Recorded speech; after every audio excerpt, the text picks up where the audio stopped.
fora da Terra é possível? Esse é o tema da aula de hoje e eu sou a professora Rafaela Lima. Se tem uma coisa que instiga o ser humano é saber, será que tem vida fora da Terra? Essa aí a gente nunca chegou numa resposta. Mas a outra pergunta é, será possível que nós, humanos, poderemos viver fora da Terra? Há tantos filmes que ajudam a instigar esse imaginário, viajar entre as estrelas, ir de um planeta para outro. Agora, na real, quais os dados que a gente tem sobre isso? A priori, o número de inviabilidades são muitos. Quando a gente fala aí dos desafios, são mais variados. Um grande desafio já começa com a questão da distância entre os planetas. Nós temos aqui a representação do nosso sistema solar: Mercúrio, Vênus, Terra, Marte, Júpiter, Saturno, Urano, Netuno. A distância entre eles é significativa. Só para um exemplo, o que está mais próximo de nós, aqui no nosso lado Marte, que tem uma condição um pouco mais tolerável do que Vênus, uma viagem de 8, 9 meses para chegar lá.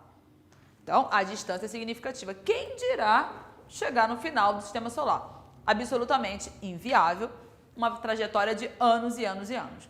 Além disso, não só a questão da distância. Ok, vamos tolerar 10 anos de viagem. Mas e as características desse planeta? O ser humano ele tem uma série de características necessárias para a sua sobrevivência. Se estamos pesquisando Marte, por que não Vênus? Vênus é o planeta mais quente do sistema solar.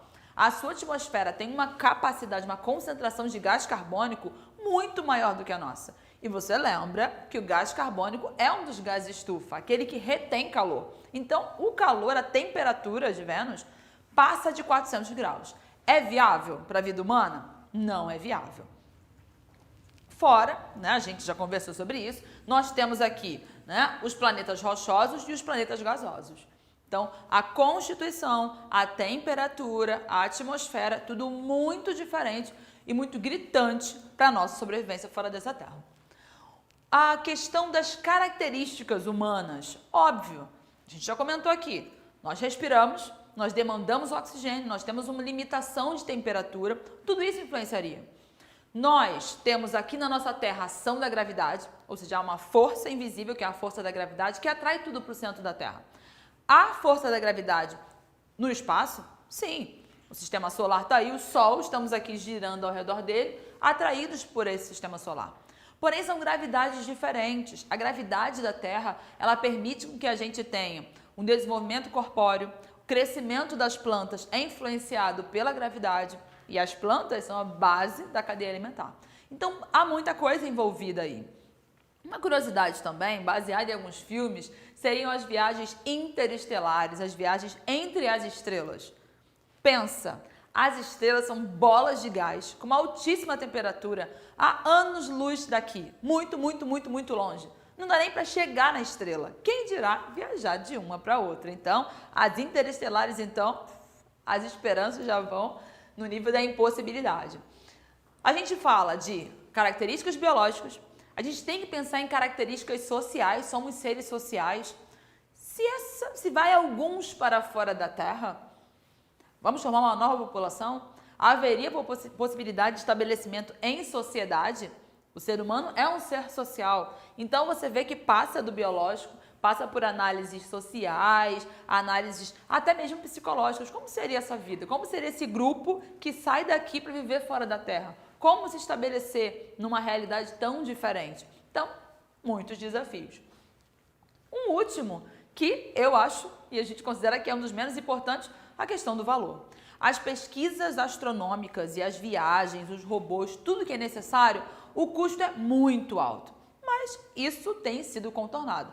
Para pequenas amostras, pequena quantidade de pessoas tem saído, de fato, do nosso planeta para realizar pesquisas. Imagina populações, seria viável? Então você vê que há uma série de contrapontos, mas muito tem sido pensado nisso.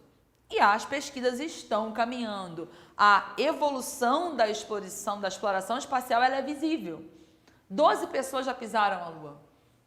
Já foram feitas algumas expedições, já foram feitas amostras. Nós temos aí, por exemplo, o Hubble, que é um telescópio espacial desde 1990 no espaço. fazendo registros, fotos e trazendo informações. Então, a tecnologia tem avançado, então há muito ainda a se pensar. Um dos dados mais recentes são as missões em Marte. Um exemplo aqui é a missão Maven, está em 2013, que está explorando a atmosfera de Marte. O planeta Marte, ele tem um solo com uma grande quantidade de ferro, então ele é rochoso como nós. A gente vê nas imagens que ele lembra um grande deserto como os nossos. Então pensa-se, há algumas semelhanças. Seria possível uma plantação no solo de Marte, o solo marciano? Será que essa atmosfera com alguns recursos seria possível essa vida? E uma outra questão importante é a água. Uma das grandes possibilidades para a vida na Terra, além da temperatura, é a água. E teria água em Marte? Já, através de algumas pesquisas, já foi chegado a algumas conclusões. No que se refere à água, no estado, gelo. Agora, como que isso poderia ser utilizado para o ser humano? São cenas dos próximos capítulos. Então, está rolando essa pesquisa em Marte, de atmosfera, de solo. Temos aí, agora, enquanto você está aí estudando, tem pesquisadores no espaço, na estação espacial. Uma estação espacial ela é uma grande estrutura, não é uma nave espacial. Ela é uma estação que ela está aí a 400 quilômetros da Terra.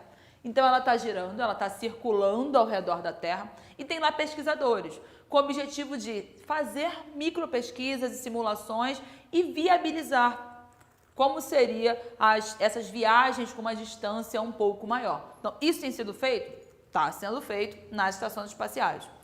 Estufas espaciais, tentando plantar algumas espécies, viabilizar se há, por exemplo, crescimento microbiano fora da Terra, de micro-organismos. Tem sido feitas essas simulações. E uma outra preocupação, no que se refere ao deslocamento da humanidade, dos seres humanos fora da Terra, são os combustíveis. Se essa viagem é longa, no exemplo de Marte, 9 meses, 8 meses e pouco, é preciso que hajam combustíveis viáveis para isso. E há uma série de pesquisas nesse caminho, com o uso de hidrogênio, com o uso de energia solar, e são pesquisas que também têm trazido novas possibilidades de uso de combustíveis alternativos também aqui na Terra. Isso tem sido feito. Tecnologias que também têm somado no que se refere a essas pesquisas. A questão dos computadores mais avançados, maior velocidade, robôs e, é claro, inteligência artificial. Utilizar esses metadados para fazer análises mais rápidas e chegar a conclusões sobre as possibilidades dessa vida fora na Terra. Então, essa aula termina com uma resposta precisa para essa pergunta? Ainda não. O tempo dirá o que vai acontecer. A gente fecha por aqui e até a próxima. Tchauzinho!